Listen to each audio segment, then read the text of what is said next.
আমাদের মুসলিম সমাজে দাড়ি আর টুপি রাখাকে আমরা সুন্নত মনে করে থাকি, কিন্তু নবীর আদর্শ, চরিত্র এবং শিক্ষাকে হৃদয়ে ধারণ না করে শুধু দাড়ি আর টুপি রাখলেই সুন্নত মনে করা যাবে। সমাজে এই ধরনের লোক হলো লেবাসধারী লোক। কে বলে সুন্নাহ হলি বা শুধু দাড়ি আর টুপি? ইতিহাস খুঁজলে পাই এটা নয় সত্যি। ইসলামের দুশ্মনীদের ছিল দাড়ি টুপি। এজিদ, লাহাব, আবু জাহেল রাখত দাড়ি টুপি। তাদের দেখে বিশ্বনবী হতেন না তো খুশি। দাড়ি টুপি রেখেও তারা করতো মুনাফিকি। লম্বা জামা পরছো তুমি, মাথায় তোমার টুপি। সুদ ঘুষ খাচ্ছ তুমি, করছো দুর্নীতি। খোলো এবার লেবাস তোমার, খোলো মাথার টুপি।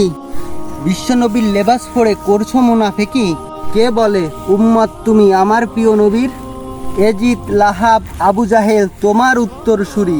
প্রিয় নবী বিশ্বনবীর লেবাস ছিল যেটি, মনুষ্যত্বর আদর্শের প্রতীক ছিল সেটি। দাড়ির সাথে রাখবে নবীর জীবন আদর্শ, টুপির সাথে রাখবে নবীর শিক্ষা চরিত্র। তখন দাড়ি টুপি নেবে সুন্নতি লেবাস, লোকে দেখে বলবে তোমায় তুমিই সাবাস।